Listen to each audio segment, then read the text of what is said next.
Ahoy! Welcome to this Narrowboat adventure. I'm here with Joel. Ahoy! Ahoy! Joel, we've just finished recording your podcast, Does It Get Cold in the Winter? Why don't you talk a bit about that? Talk about my podcast? Yeah. Well, I think I'm like you. I like talking to people about boating. I'm a bit obsessed about it, really, since it's my odd, quirky, weird life that I have. So I like talking to other people who have that in common with me. That's my tribe, isn't it? Yeah. The boat people. The I'm thing a boat actually person. that's nice with your podcast is that you seem to get very deep with people. I'm nosy. See, I always think you're very brave for asking some of the questions you do when I listen to Like your what? podcast. Give me an example of a question I asked where you were sitting there listening going, oh my God, I can't believe he asked that. Well, you were quite persistent with Johnny Diesel about his dad. Was I? Did I? I thought so. I can't help And myself. it's not that I thought you were brave. It's like it's like oh, this is like a therapy session I know, all of a sudden. It is like I've got a therapy. There's a part of me. Maybe it's because I taught psychology for a while. That's what interests me about people. I mean, even in the chat we were having, I wanted to get just that little bit deeper than most people are used to going in public. I suppose that's because that's what the real person is. I'm nearly pulled your camera over. That's where, do you know what I mean? It's in our flaws and the things that we're insecure about ourselves and the things that we fear and the things we're ashamed about. That's what a person is. So I'm always want to get to that. And if I'm not having a conversation with someone and they just don't want to go there, I'm not really having a conversation with them in my mind. I guess. Do you think that's something that sort of led you into comedy? That my own things? insecurities and flaws and desperate need for validation would obviously be in there at the heart of it somewhere. They're what make people quirky and stand out. The desperate need to be loved is expressed through making others laugh, isn't it? Because it's a form of love and validation. So at the basic level, absolutely. Yeah. So mine's just being incredibly nice to people and hoping it works, I guess. Yeah, people like that too. People like people being nice to them too. I am silly in my comedy, but they don't know about that. I'm really looking forward to coming and seeing your stand-up. I'm looking forward to you coming and seeing it. It's half stand-up, half storytelling. I sometimes feel it's very odd. I have this discussion with a lot of people, the nature of what I do and the nature of what stand-up is. I think I'm at the point where I'm just myself now on stage, more so than in anything I've ever done before. And I don't feel that I'm Playing being a a role. stand-up or being a story or being this. I'm very comfortable with what I'm doing, because the show is so essentially me. So I've been living on a boat for 7 years longer, but I've been doing a comedy show for 4 years called The Angry Boat. And my history is in comedy. I used to work. I used to be a full-time comedian. I've done other things as well. But when I started living on a boat, and I got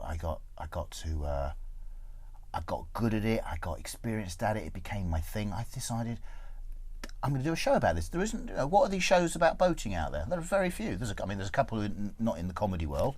My good friend Kate. Do you know Kate Saffin? Have you done anything with her? Love Kate. She does a lovely show about boating. But in terms of stand-up comedy, I think I'm it. This isn't. Well, the run I'm about to do 8 shows in London. King's Cross. That's at 2 North Down, near the Caledonian Road, and then I'm doing 2 at the Bill Murray in Angel. And this is going to be a 60-minute version of the show, because that's my next name for it. If you've been to see it already, sometimes I'm going on for 2.5 hours. It's fine, but that's because I get intervals. So you're going to just do the best bits? Well, actually, it's not even. It's really about tightening it up. I had a phase a few years ago, about a decade ago, where I worked on cruise ships as a comic, which was not particularly pleasant, but very lucrative. And I'm running out of money, and I quite like to go back. And I thought, actually, a show about the other end of the marine world. There you are on a luxury cruise ship, talking about people who live on stinking boats in canals in London. I think there's a thing in it. So I'm very aware of what I need to do to the show as it currently is to get it up to the standard that will get me bookings in that market. So what nights are your shows on, I in didn't even case say anybody that. wants to come? All right, it's Tuesday. I'm going to be every Tuesday from February the 6th through to the end of March, and it's all at angryboater.com. And it is a show about leaving the land, being middle class and Jewish with no practical skills or any idea about boats or any idea or any experience with them, and buying a boat, living in a marina for a little bit, I beg your pardon, Hemel Hempstead, and then deciding to be brave and unplug the shoreline and come to London. And that's what I've done, and that's what the show is about. But it's about a lot of other things as well. It's about real boating people. It's there's a lot of characters. There's a few characters in there. I used to talk about. Well, I still do I talk meant about. on the cut. Okay. Yes, there are a lot of characters, and I've met some of the most extreme ones, I think, and they've become and I do channel the spirit of some of those characters in the show. Keith is the one that people who've seen the show tend to remember most. I can't wait to see it. I'm really Keith is excited. good, and I talk about Dom as well, who you probably do know. Yes, the I French do know of Colberg Dom. guy. I've not met him. He's never chosen to stop for me. That's what I talk about in the show. So yeah, 6 of them. It's all 8 shows. Angryboater.com. That's it. It's all at angryboater.com. And it's cheap as well. The It's podcast really is cheap. there too. My podcast is there too. Yes. I'll put the links in the description. Maybe I can put in the description as well which one I'm going to come to.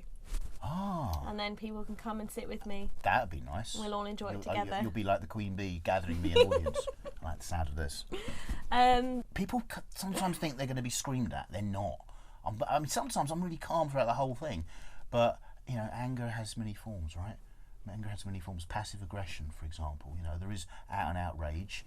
There's passive aggression. There's all kinds, and then there's this sort of anger where you turn it into yourself and you make yourself ill, right? There's all kinds of anger, but my point is that a lot of people think that boating, it's all about just about the wind chimes, isn't it, and the peace.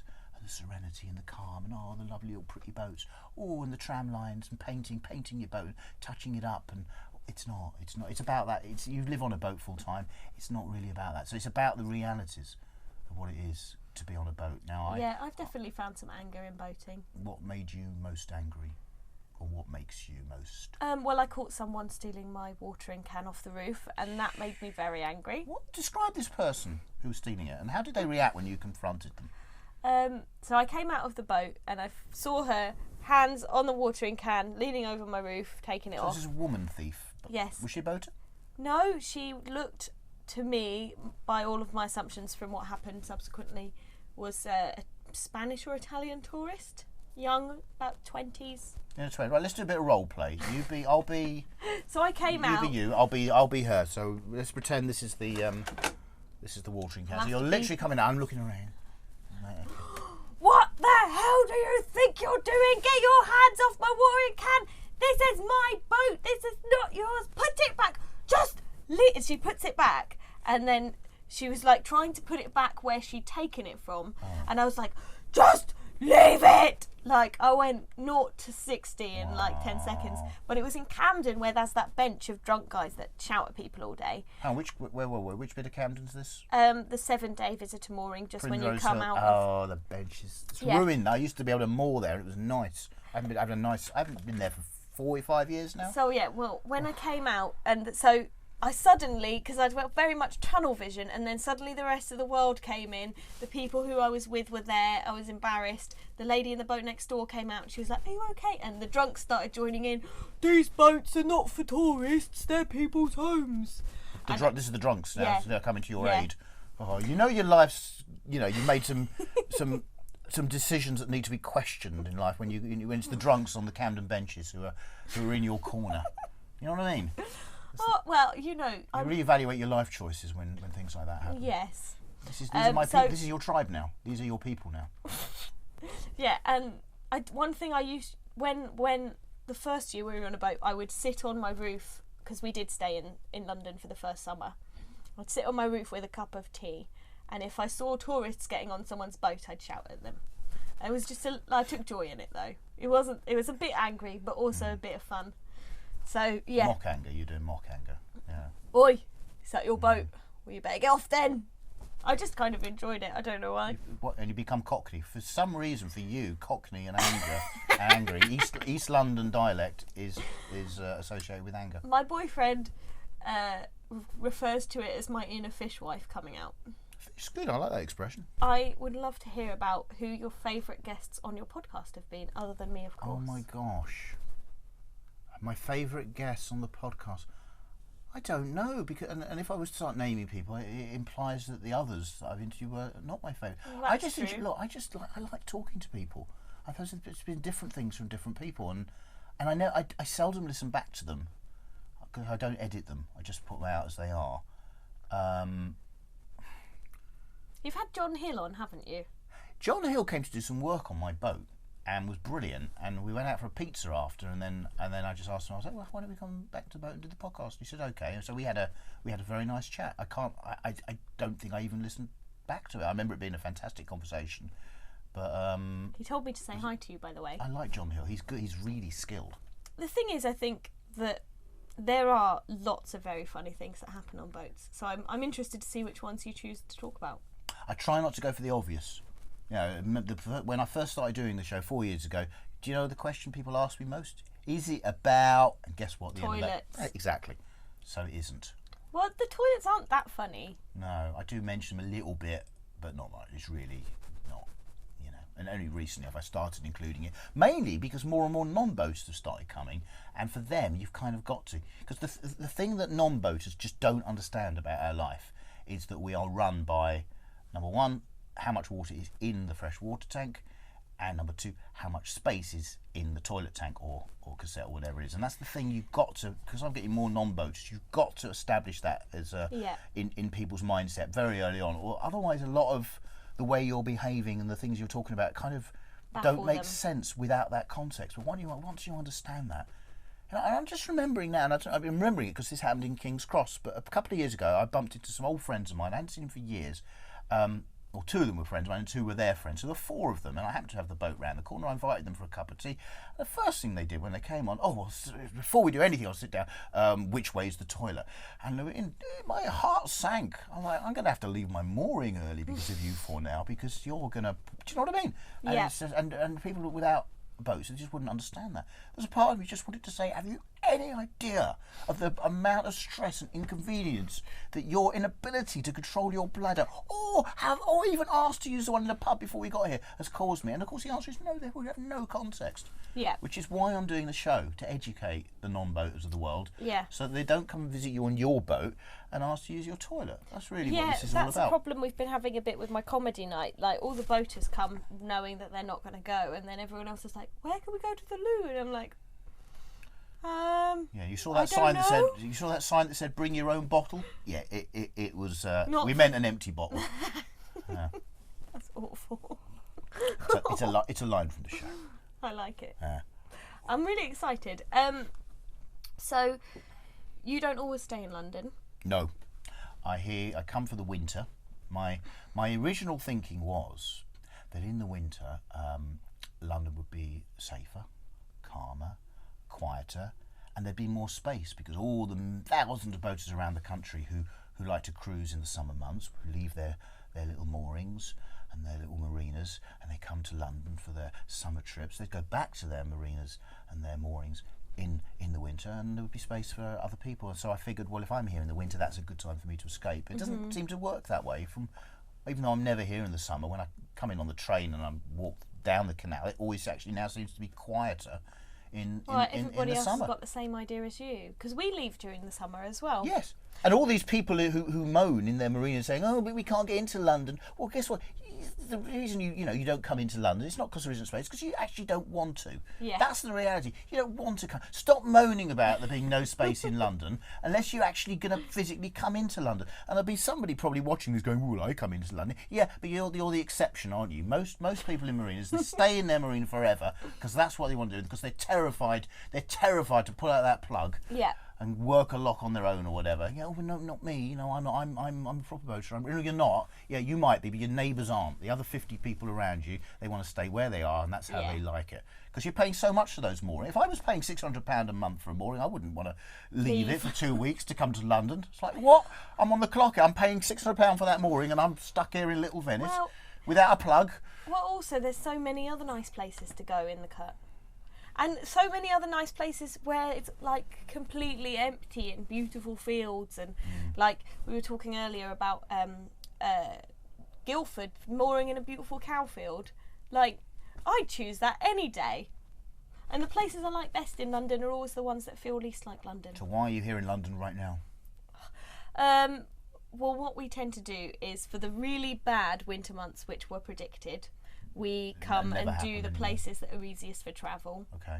So that means the Golden Mile for us. Where's the Golden Mile? Oh, you know, like Paddington to Tottenham Hale. That's more than a mile. Well, yeah, but it's where all the facilities are. I never heard it called the Golden Mile. Oh. Who calls it the Golden Mile? Paddington to Tottenham. I'm going to start doing that Is from it now on. Tottenham Hale? From now, it doesn't matter because Yeah. from now on, I'm just going to refer to the Golden Mile, and people are going to say, "Where?" I say, "Yeah, Paddington to Tottenham Hale." Where all the facilities are. The Golden Mile, all the facilities. For emptying your loos and they're the in- water they're in- that are easy. They're in Market Harborough. No, I know, but I mean in London. Have you been to Market Harbour? No. Every spot on the towpath there's got its own tap. What? I'm serious. You go to the end of the Leicester Arm, do a little fork. There's a fork, Foxton Lock. You do the right through a swing bridge, Market Harbour town centre, and the whole stretch along there, tapped by every boat on the cut. It's only Why? it's only a 48-hour mooring though. But people. That's ridiculous. Which bit? The 48 hours. Why would everyone need a tap? That seems like such a lot of resources People- the COT have put in there. People have got short hoses out there, haven't they? If you go and shop for a hose in Market Harbour, you can't get one more than 10 foot long, all right? And they don't sell the connectors, and they've banned eBay, so you can't buy the connectors. So you've got to have a tap for every boat. My God. Market Harbour. Market Harbour.